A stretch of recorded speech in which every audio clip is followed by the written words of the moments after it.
Halo semuanya, kembali lagi di channel Daratil English. Sebelum kita masuk ke video kali ini, aku pengen minta maaf dulu ya, karena akhir-akhir ini aku jarang upload video. Ya, karena ada beberapa hal yang harus aku kerjain. Oke, kalau gitu kita langsung ke videonya ya. Hari ini kita bakal belajar bahasa Inggris dari teleprompter. Nah, di part pertama nanti bakalan ada teleprompter yang berupa teks yang jalan dari bawah sampai ke atas. Nah, tugas kamu harus bisa nyelesain bacaannya sebelum tulisannya hilang di akhir screen ya. Nah, kalau kamu bisa ngerjainnya dari awal sampai akhir, berarti bahasa Inggris kamu udah lumayan bagus. Karena aku udah ngasih kecepatan teleprompter ini sama dengan kecepatan orang-orang ngomong pada umumnya. So, kita nggak usah lama-lama, persiapkan dirimu dan kita mulai di part pertama. Let's go!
Nah, gimana nih pengalaman kamu menyelesaikan teleprompter ini? Kira-kira kamu bisa ngerjainnya dari awal sampai habis nggak ya? Coba tulis di komentar.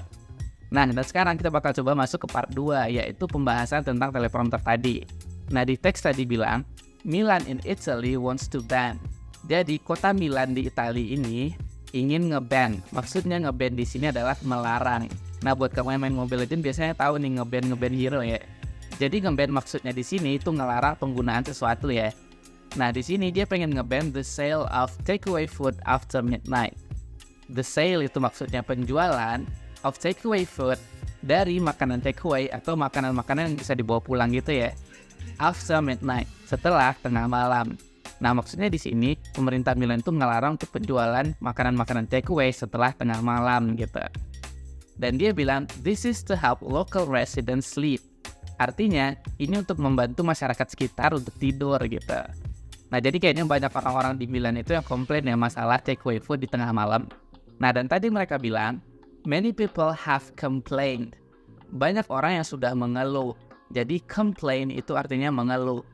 About the noise on the street at night. Jadi, banyak orang yang komplain tentang kebisingan, noise, on the street, di jalanan pada tengah malam gitu. Jadi, ternyata masyarakat lokalnya keganggu ya karena terlalu bising gitu. There are often noisy group of party goers. There are often, sering sekali, noisy group of party goers. Nah, maksudnya di sini kebisingan dari kelompok-kelompok party goers. Nah, party goers ini maksudnya sekelompok orang-orang yang suka party sampai malam gitu. Atau biasanya orang-orang yang nongkrong sampai tengah malam gitu ya. Jadi orang-orang kayak gitu kita bisa bilang party goers. Nah, jadi mereka-mereka ini pada bising in downtown Milan at night. Jadi mereka bising di downtown. Downtown itu artinya pusat kota. Jadi downtown Milan itu artinya pusat kota Milan at night, pada malam hari gitu. Nah, terus di sini dibilang official want to ban takeaway food. Official itu artinya pejabat setempat atau pemerintah setempat. Want to ban takeaway food, ingin ngelarang juga penjualan takeaway food ini. In 12 areas of the city. Di 12 area di kota Milan ini. Jadi kayaknya pemerintah juga mulai nggak nyaman ya sama kegiatan anak-anak ini.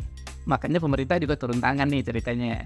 Nah, some of these areas, beberapa dari daerah-daerah ini, are known for their wild nightlife. Jadi are known ini artinya dikenal atau terkenal for their wild nightlife. Jadi terkenal dengan kehidupan malam yang liar gitu.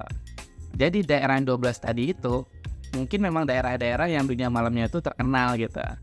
The takeaway ban means, pelarangan takeaway ini maksudnya people would not be able to, orang-orang tidak bisa buy pizza after 12:30 AM. Jadi ngebeli pizza setelah jam 12.30 malam gitu. Nah, buat teman-teman yang masih belum paham penggunaan AM sama PM, kalau AM itu mulai dari jam 00 pagi hari sampai nanti menjelang jam 12 siang. Sedangkan PM mulai dari jam 12 siang sampai menjelang jam 12 malam, kayak gitu. Nah, jadi simpelnya AM itu, A-nya itu kita bisa anggap jadi adem gitu. Karena emang mulai dari jam dini hari sampai menjelang siang gitu ya. Jadi itu kondisi yang adem gitu. Nah, kalau PM, P-nya itu kita bisa artiin panas. Jadi mulai panas sampai tengah malam, itu kita bisa pakai PM. Nah, sekalian contoh soal nih. Nah, kalau aku pengen bilang jam setengah 11 malam nih, kira-kira bahasa Inggrisnya apa ya? Coba tulis di komentar. Oke, kita lanjut ya. Nah, tadi kan ceritanya orang-orang nggak boleh beli pizza yang lewat dari jam 12.30 malam. Dan di sini dia bilang on weekdays. Artinya hari kerja. Nah, jadi mulai dari hari Senin sampai hari Jumat itu orang-orang nggak boleh beli pizza di atas jam 12.30 lagi gitu. Dan di sini dia bilang, and after 1:30 a.m. at weekends. Dan pada jam 1.30 dini hari pada akhir pekan. Jadi weekend itu artinya akhir pekan ya. It would start in mid-May. Dan itu akan dimulai pada pertengahan bulan Mei. Jadi mid-May itu artinya pertengahan bulan Mei. And last until November. Dan berlangsung sampai November. Jadi untuk berlangsungnya sesuatu kegiatan itu kita bisa bilang last. Mungkin kita pernah dengar nih orang-orang pada bilang long last ya gitu. Nah, jadi maksudnya last di situ berlangsungnya hubungan tadi ya. Dan di sana ada kata long yang maksudnya berlangsung lama gitu. Jadi maksudnya langgeng ya kayak gitu. Oke, kita lanjut. Milan's deputy mayor spoke about the ban. Artinya wakil wali kota Milan gitu. Spoke about the ban. Berbicara tentang pelarangan takeaway ini gitu. He said, dia bilang, the goal is a balance between entertainment. Jadi the goal is, tujuannya itu adalah, jadi goal di situ bisa diartikan tujuan. A balance between entertainment, keseimbangan antara hiburan, and the peace, dan kedamaian, and tranquility of residents, dan ketenangan penduduk. Jadi ceritanya wali kota Milan ini pengen keseimbangan antara hiburan, kedamaian, sama ketenangan masyarakat gitu. However, namun, jadi however ini sering banget kita pakai ya. Nah, ini artinya namun. Many people oppose the ban. Banyak orang yang menentang pelarangan ini. Jadi oppose itu artinya menentang. Makanya mungkin kita pernah dengar di bahasa Indonesia itu orang bilang pihak oposisi gitu. Jadi pihak yang menentang atau yang berlawanan kayak gitu. Jadi oppose itu artinya menentang gitu. An Italian Retail Association said, jadi ada sebuah asosiasi retail di Milan ini yang mulai angkat bicara gitu. Dan asosiasi ini said the ban on food and drink, bilang kalau pelarangan pada makanan dan minuman ini would not stop the noise, nggak akan memberhentikan kebisingan ini gitu. He said, dia bilang, a rule banning people from eating ice cream, peraturan untuk melarang orang-orang makan es krim. Jadi rule itu artinya peraturan ya. Or pizza while taking a stroll, atau pizza while stroll. While itu artinya sambil, dan stroll itu artinya berjalan-jalan santai gitu. Jadi while taking a stroll itu artinya sambil berjalan-jalan santai gitu. Jadi katanya di sini ngelarang orang-orang makan es krim, beli pizza sambil jalan-jalan santai itu won't solve a thing. Tidak akan menyelesaikan a thing apapun gitu. Jadi solve itu artinya menyelesaikan, khususnya untuk masalah-masalah gitu ya. Makanya ada istilah problem solving, yang artinya itu penyelesaian masalah gitu. As people will still stay outside. Karena orang-orang itu bakal tetap stay di luar katanya gitu. Nah, jadi kata as itu juga bisa diartikan karena ya. Tapi ini cuma di beberapa konteks di bahasa Indonesia aja ya. He said a 25-year-old. Nah, teman-teman bisa lihat nih di tulisannya ada garis tengah di antara 25-year-old-nya itu. Nah, maksudnya di sini ketiga kata itu punya maknanya satu. Jadi artinya di sini a 25-year-old itu artinya orang-orang yang berusia 25 will not go home, gak akan pulang at the stroke of midnight. Stroke of midnight itu artinya tengah malam ya. Because they cannot get a takeaway. Karena mereka nggak bisa dapetin makanan takeaway itu. He asked, dia bertanya, what about tourists who want to eat ice cream? Bagaimana dengan wisatawan yang pengen makan es krim katanya gitu. Jadi intinya di sini orang-orang di asosiasi itu nggak setuju karena beberapa hal gitu. Nah, tapi sejauh ini di Indonesia kayaknya nggak ada hal-hal yang kayak gini ya. Tapi kalau misalkan ada hal kayak gini yang serupa di tempat kamu, coba tulis di komentar ya. Oke, jadi itu dia pembahasan dari teleprompter yang barusan ya. Dan kalau kamu punya pertanyaan lain, coba tulis di komentar. Dan sekarang kita move ke part 3, yaitu teman-teman coba baca ulang lagi teleprompter itu dari awal sampai akhir ya. Nah, karena kita udah tahu banyak vocabulary dan konteks-konteks yang ada di teleprompter itu, mungkin kita bisa baca lebih bagus lagi dari sebelumnya. So, kamu langsung siap-siap dan kita langsung ke part ketiga.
Oke, semuanya itu aja untuk video kita kali ini. Dan kalau kamu punya request materi ke depannya, boleh tulis di komentar ya.